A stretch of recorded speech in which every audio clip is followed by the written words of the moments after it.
ഉൽപ്പത്തി പുസ്തകം 34 അധ്യായം.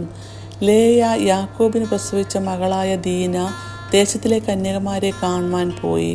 എന്നാറെ ഹിവ്യനായ ഹാമോരിൻ്റെ മകനായ ദേശത്തിൻ്റെ പ്രഭുവായ ശേഖേം അവളെ കണ്ടിട്ട് പിടിച്ചുകൊണ്ടുപോയി അവളോടുകൂടെ ശയിച്ച് അവൾക്ക് പോരായ്മ വരുത്തി. അവൻ്റെ ഉള്ളിൽ യാക്കോബിൻ്റെ മകളായ ദീനയോട് പറ്റിച്ചേർന്നു. അവൻ ബാലയെ സ്നേഹിച്ചു, ബാലയോട് ഹൃദ്യമായി സംസാരിച്ചു. ശേഖേം തൻ്റെ അപ്പനായ ഹമോരിനോട്, ഈ ബാലയെ എനിക്ക് ഭാര്യയായി എടുക്കണമെന്ന് പറഞ്ഞു. തൻ്റെ മകളായ ദീനായെ അവൻ വഷളാക്കിയെന്ന് യാക്കോബ് കേട്ട് അവൻ്റെ പുത്രന്മാർ ആട്ടിൻകൂട്ടത്തോടുകൂടെ വയലിലായിരുന്നു. അവൻ വരുവോളം യാക്കോബ് മിണ്ടാതിരുന്നു. ശേഖേമിൻ്റെ അപ്പനായ ഹമോർ യാക്കോബിനോട് സംസാരിപ്പാൻ അവൻ്റെ അടുക്കൽ വന്നു. യാക്കോബിൻ്റെ പുത്രന്മാർ വസ്തുത കേട്ട് വയലിൽ നിന്ന് വന്ന് അവൻ യാക്കോബിൻ്റെ മകളോടുകൂടി ശയിച്ചു. അങ്ങനെ അരുതാത്ത കാര്യം ചെയ്ത് ഇസ്രായേലിൽ വഷളത്വം പ്രവർത്തിച്ചതുകൊണ്ട് ആ പുരുഷന്മാർക്ക് വ്യസനം തോന്നി, മഹാകോപവും ജ്വലിച്ചു.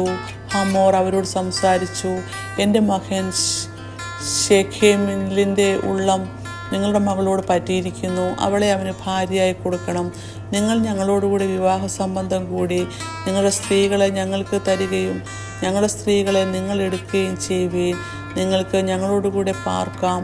ദേശത്ത് നിങ്ങൾക്ക് സ്വാതന്ത്ര്യമുണ്ടാകും. അതിൽ പാർത്ത് വ്യാപാരം ചെയ്ത് വസ്തു സമ്പാദിപ്പീൻ എന്ന് പറഞ്ഞു. ശേഖേമും അവളുടെ അപ്പനോടും സഹോദരന്മാരോടും, നിങ്ങൾക്ക് എന്നോട് കൃപ തോന്നിയാൽ നിങ്ങൾ പറയുന്നത് ഞാൻ തരാം. എന്നോട് സ്ത്രീധനവും ദാനവും എത്രയെങ്കിലും ചോദിപ്പീൻ, നിങ്ങൾ പറയും പോലെ ഞാൻ തരാം.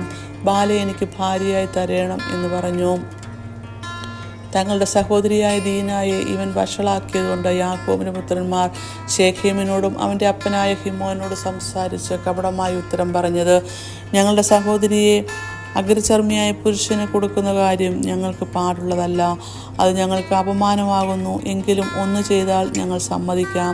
നിങ്ങളുള്ള ആണെല്ലാം പരിച്ഛേദനയേറ്റ് നിങ്ങൾ ഞങ്ങളെപ്പോലെ ആയിത്തീരുമെങ്കിൽ ഞങ്ങളുടെ സ്ത്രീകളെ നിങ്ങൾക്ക് തരികയും നിങ്ങളുടെ സ്ത്രീകളെ ഞങ്ങളെടുക്കുകയും നിങ്ങളോടുകൂടെ പാർത്ത് ഒരു ജനമായി തീരുകയും ചെയ്യാം. പരിച്ഛേദന ഏൽക്കുന്നതിന് ഇതിൽ ഞങ്ങളുടെ വാക്ക് സമ്മതിക്കാഞ്ഞാലോ ഞങ്ങൾ ഞങ്ങളുടെ ബാലയെ കൂട്ടിക്കൊണ്ടുപോരും.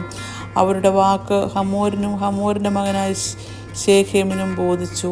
ഈ യൗവനക്കാരൻ യാക്കോബിന് മകളോട് അനുരാഗം വർദ്ധിച്ചതുകൊണ്ട് അവൻ ആ കാര്യം നടത്തുവാൻ താമസം ചെയ്തില്ല. അവൻ തൻ്റെ പ്രതിഭവനത്തിൽ എല്ലാവർക്കും ശ്രേഷ്ഠനായിരുന്നു. അങ്ങനെ ഹമോരും അവൻ്റെ മകനായ ശേഖേമും തങ്ങളുടെ പട്ടണഗോപുരത്തെങ്കിൽ ചെന്ന് പട്ടണത്തിലെ പുരുഷന്മാരോട് സംസാരിച്ചു, ഈ മനുഷ്യർ നമ്മോട് സമാധാനമായിരിക്കുന്നു. അതുകൊണ്ട് അവർ ദേശത്ത് പാർത്ത് വ്യാപാരം ചെയ്യട്ടെ. അവർക്കും നമുക്കും മതിയാവണ്ണം ദേശം വിസ്താരമുള്ളതല്ലോ. അവരുടെ സ്ത്രീകളെ നാം വിവാഹം കഴിക്കുകയും നമ്മുടെ സ്ത്രീകളെ അവർക്ക് കൊടുക്കുകയും ചെയ്യുക. എങ്കിലും അവർ പരിച്ഛേദനയുള്ളവരായിരിക്കും പോലെ നമ്മിലുള്ള ആണെല്ലാം പരിച്ഛേദനയേറ്റാൽ മാത്രമേ അവർ നമ്മോടുകൂടെ പാർത്ത് ഈ ജനമായിരിക്കാൻ സമ്മതിക്കുകയുള്ളൂ. അവരുടെ ആട്ടിൻകൂട്ടവും സമ്പത്തും മൃഗങ്ങളൊക്കെയും നമുക്ക് ആകില്ലയോ? അവർ പറയുമെന്ന് സമ്മതിച്ചാൽ മതി, എന്നാൽ അവർ നമ്മോടുകൂടെ പാർക്കും എന്ന് പറഞ്ഞു. അപ്പോൾ ഹമോരിൻ്റെ പട്ടണക്കാരെല്ലാവരും അവൻ്റെയും മകൻ ശേഖേമിൻ്റെയും വാക്ക് കേട്ട് പട്ടണക്കാരിലാണെല്ലാം പരിച്ഛേദനയേറ്റു.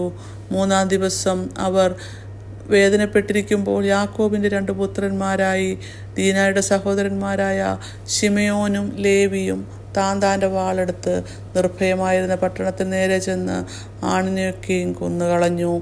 അവർ ഹമോരിൻ്റെയും അവൻ്റെ മകനായ ശേഖേമിനെയും വാളിൻ്റെ വായ്ത്തലയാൽ കൊന്നു. ദീനായെ ശേഖേമിൻ്റെ വീട്ടിൽ നിന്നും കൂട്ടിക്കൊണ്ടുപോന്നു.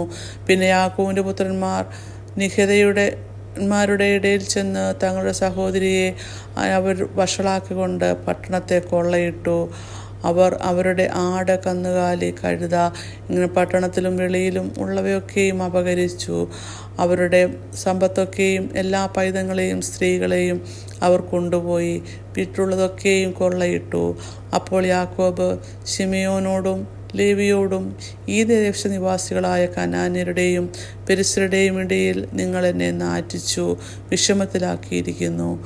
ഞാൻ ആൾ ചുരുക്കമുള്ളവനല്ലോ, അവർ എനിക്ക് വിരോധമായി കൂട്ടം കൂടി എന്നെ തോൽപ്പിക്കുകയും ഞാനും എൻ്റെ ഭവനവും നശിക്കുകയും ചെയ്യുമെന്ന് പറഞ്ഞു. അതിന് അവർ, ഞങ്ങളുടെ സഹോദരിയോട് അവന് ഒരു വേശ്യോടെന്ന പോലെ പെരുമാറാമോ എന്ന് പറഞ്ഞു. ഇങ്ങനെ 34 അധ്യായം അവസാനിക്കുന്നു.